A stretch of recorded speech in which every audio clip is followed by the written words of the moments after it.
This is no ordinary chickpea curry. This is the Burma Wala kitchen curry, brimming with rich, vibrant flavors, creamy coconut, and luscious green spinach. Welcome back to our kitchen, where every dish has a story, and today's story is one of bold flavors and effortless cooking. Let's get straight to it. Grab 600 grams of tinned chickpeas, because who needs the hassle of soaking when we can dive straight into the good stuff? Into a bowl with these little beauties, add 1½ teaspoons of salt, 1 teaspoon of red hot chili powder, ½ teaspoon of turmeric, 1 tablespoon of Kashmiri red chili powder, 1 tablespoon of curry powder, 2 tablespoons of coriander-cumin powder, danya jeera, and 2 tablespoons each of garlic and ginger paste. Give it all a quick gentle mix. And no, there's no need to marinate. This dish comes together in about 30 minutes. Next, we need an onion puree to lay the foundation of this bold curry.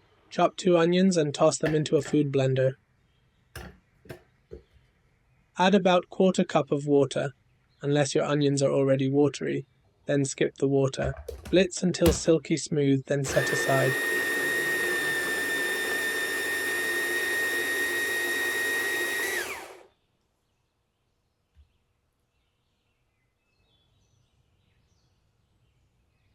Without bothering to rinse the blender, no need for extra washing up. Throw in 250 grams of tomatoes. I'm using cherry tomatoes for their sweetness. A quick pulse, and voila, your tomatoes are ready.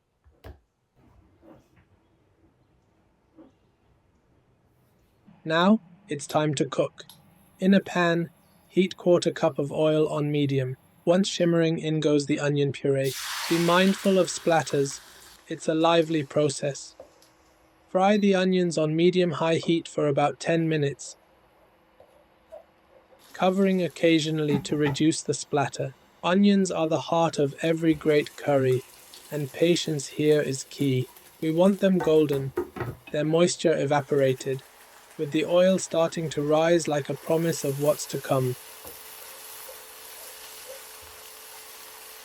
When the onions turn that glorious golden hue, it's time to invite our spiced chickpeas into the party.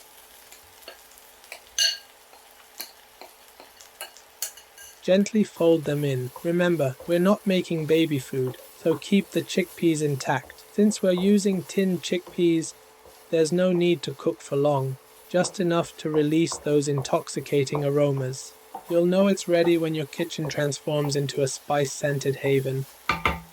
Next, pour in your pulverized tomatoes and gently combine them with the chickpeas. No rush here.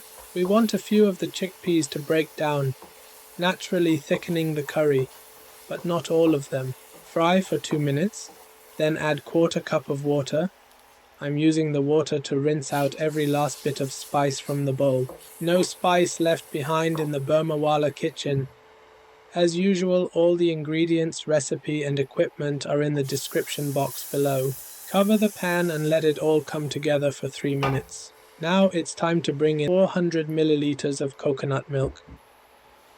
Raise the heat and stir gently for about 5 minutes until you reach your preferred consistency. I like my curry on the thicker side. Feel free to adjust. If you have any questions or critique of the videos, I would love to hear them all. How else can we improve? For the grand finale, 500 grams of fresh baby spinach. Fold it in and watch it wilt down, adding a brilliant pop of green to the golden curry. It's a feast for the eyes as much as the palate. Let the spinach marry with the coconut and spices for a minute under a closed lid.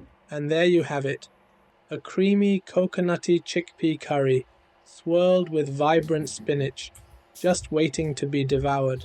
To finish, sprinkle a handful of dried kasuri methi, slice a few fresh green chillies for a bit of heat, and, of course, fresh coriander, my absolute favorite. Look at that stunning pan. It's ready for its close-up. I promise I didn't just sneakily clean the edges for the camera. This curry is so full of flavor, you'll never miss the meat. The spices, the creaminess of the coconut, and that gorgeous spinach come together in perfect harmony. And if you're cooking for 1 or 2, don't worry. This curry freezes like a dream. Simply reheat and dinner's sorted in minutes. Serve with paratha, rice, naan, or even spooned over a jacket potato for a modern twist. It's all the hype currently with spud wars between spud man and spud bros. Thank you for joining me once again in the Burmawala kitchen. If you haven't yet, do check out our newly released spice blend. It's designed to make dishes like this even easier. And stay tuned for our next recipe.